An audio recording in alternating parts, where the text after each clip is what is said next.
My next guest has distinguished herself in some of the best movies in recent years. You know her from Blue Velvet, Wild at Heart. Ooh, she was wild at heart.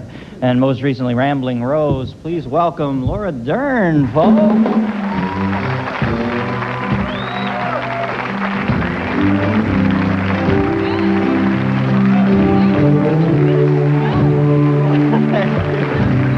You look so good at it. I got the little... He gives you your own row. Wow, I think there are other shows that do that, but I wear it home for you. What is this little item? Like a It's washcloth? a yarmulke. Why do you wear this one? There you go. Very attractive. I don't know, it's some sort of little dainty face cloth. You know, take the upper layer off each night, kids, and then you get that kicky glow about you. Hey, I had your mammy on last week. She was clean. Yeah. She had that glow about her. All those people who live out in Sedonia, I'm convinced there's some magic in the water out there. Yeah. Yeah, but she looked so happy and figured out. She must have been a good mom, huh? Yeah, she is. She's pretty figured out. I feel lucky that usually people think, you know, you've had this insane upbringing if you're raised by parents who are actors, but they try to figure out their stuff. You know, that's like what they do for a living. So you're allowed to tell the truth and talk about your problems. Yeah, I would imagine it's an open forum as opposed to some little kids that's so closed-minded with them. Don't tell them about this, don't tell them about that. But parents who are in the acting field, they're experiencers, aren't they? To say the least. And your dad, your dad's such a brilliant, your mom too, but your dad, Bruce Dern, I think is one of our most brilliant actors. Yeah, you can get... And so intense. I mean, when he played in Black Sunday, when he played the psycho and he was taken off with that woman they knew they were both going to die. Yeah. It was so brilliant how sad he was and yet maniacal he was in the same moment. You know, you thought, Jesus, that's amazing to convey that. It's terrifying, too, to say the least. Yeah, you got to bring your dates home to him. That must have been intense, huh? Dad, it's pretty scary. Yeah. But he's great. You know... What? This is very much like... you know when Lucy and Ricky Ricardo moved to the country? They had little Ricky. This furniture reminds me so much of their furniture. I just want to share that with you. I couldn't get it out of my mind. Actually, under this wig, I'm William Frawley. And, Laura, you can't stay at the club. You must go home. No, that's my Cuban. Am I lame? I was actually doing Ricky Ricardo there. That's the saddest ass impression you've ever... Ricardo combo.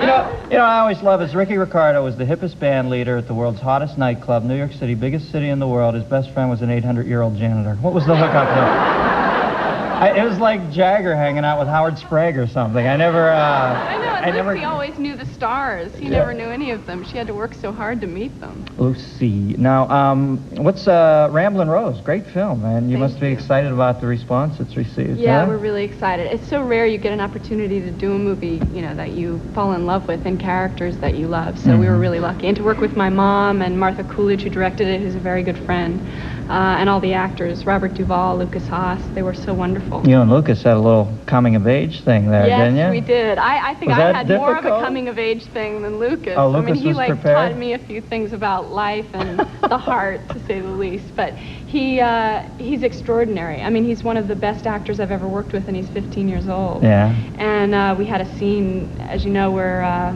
we were in bed together, and he at the time was 14, and I was playing a 20-year-old girl, and it's intense. And how many days did it take to shoot? We did it over a 4-day period, and actually we shot it around... 4 days? Yeah. Kids, you know, kids have such staying power at 14. Let's look at this clip from Rambling Rose, folks. This is a clip. Well, it's kind of hard to think right now. You really shouldn't act like that. Oh, I know. But I didn't really. There was only one.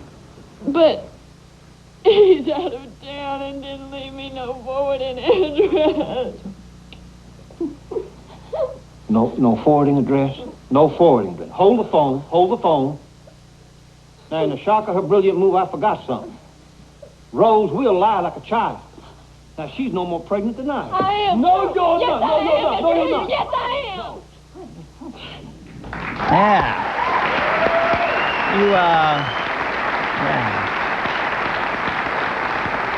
You always seem to, even at a young age, and I know a lot of actors don't have this luxury, but you seem to pick things that really interest you. I don't think you prescribe to that one for me, one for the money theory, do you? Well, I mean, I'm trying hard to sort of pick and choose, and I think luck has a lot to do with it, too. At the time that you can work or get a great script, that, you know, that it's wonderful people working on it, and I feel really lucky. I've worked with the greatest directors and beautiful characters and stuff, so I think it is a lot of luck, too. Yeah.